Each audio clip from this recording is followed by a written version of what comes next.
The enduring question, why does religion exist?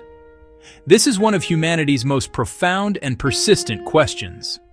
From the earliest campfires to our modern digital age, belief systems have shaped civilizations, guided moral compasses, and inspired breathtaking acts of creation and devastating conflicts. The question sharpens. Was religion invented as a mechanism of social control? A way for the powerful to command the masses? Or does it represent something more fundamental, meaning truth, a connection to something larger than ourselves? To walk this path is to follow philosophers, historians, scientists, and theologians. The cynic sees chains of dogma, manipulation of fear, and the consolidation of power in priestly hands or a divine monarch. The believer sees liberating revelation, the comfort of divine love, and the moral clarity of a sacred code. The truth likely lives between poles, where control and comfort, politics and spirituality coexist. We will explore origins, social functions, and personal dimensions, not to declare a verdict, but to illuminate facets. Ultimately, the question invites us to look more deeply at what it means to be human. Imagine early humans, predators, starvation, and the raw, unpredictable power of nature. Thunder was an unseen force. Drought, a sign of displeasure. In vulnerability, the mind sought patterns and meaning, imposing order on chaos. Religion likely began here, a response to fear and wonder, making the unknowable relatable. They personified forces, gods of sun and harvest, spirits of forest, deities of the hunt. By giving names, people could appeal, appease, and feel agency in an overwhelming world. Myths wove a coherent story. Blessings for a hunt, rituals against sickness, causes and effects. Burials with grave goods suggest belief in an afterlife, a journey beyond the visible. Paintings and offerings enacted belief. Fear became hope through ritual.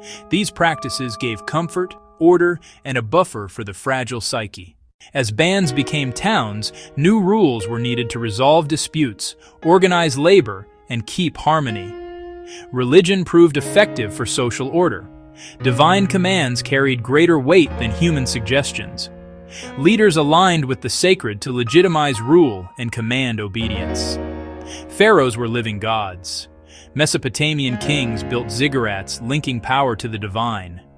Rituals bound communities, generating solidarity, Durkheim's collective effervescence. Unified emotion powered cooperation for grand projects. Sacred codes promoted honesty, compassion, fairness, and consequences for wrongdoing.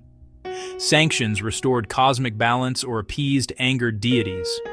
Religion acted as an external conscience, discouraging harm and enabling flourishing. To see religion only as control ignores its intimate solace. For many, faith is a lifeline. Life brings sickness, loss, heartbreak, mortality. Faith offers frameworks for hope.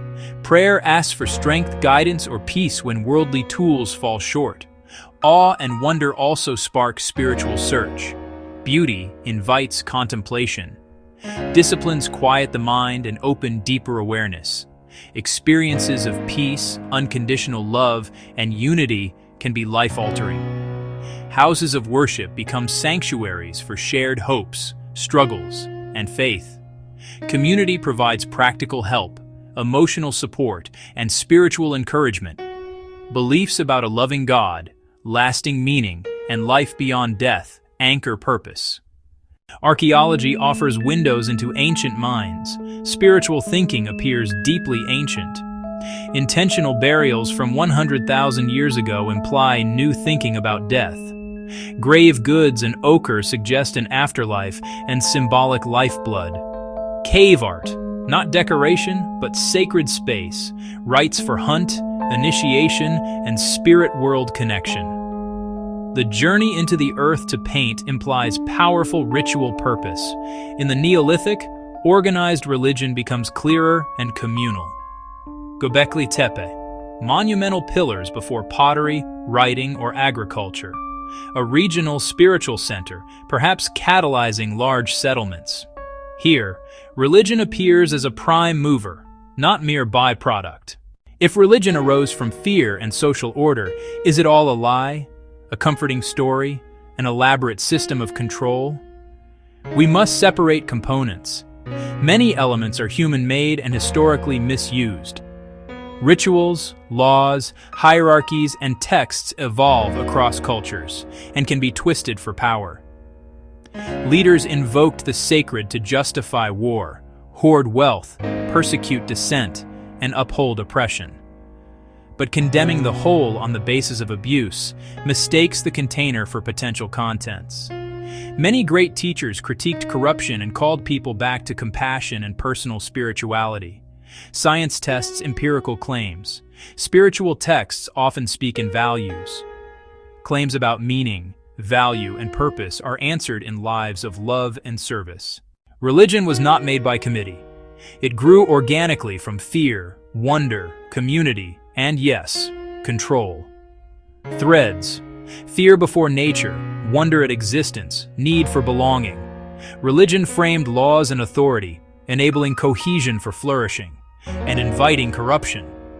The same force can justify oppression or inspire peace and generosity. For billions, faith brings freedom from fear and meaninglessness, a way beyond the prison of the self. Peace in meditation, solace in prayer, joy in community, real human experiences. In the end, religion reflects us, our awe, fears, order, control, power, and transcendence. Ask not only if it is true or false, but how it functions here and now. Does it foster compassion, understanding, and better lives, or division and blind obedience?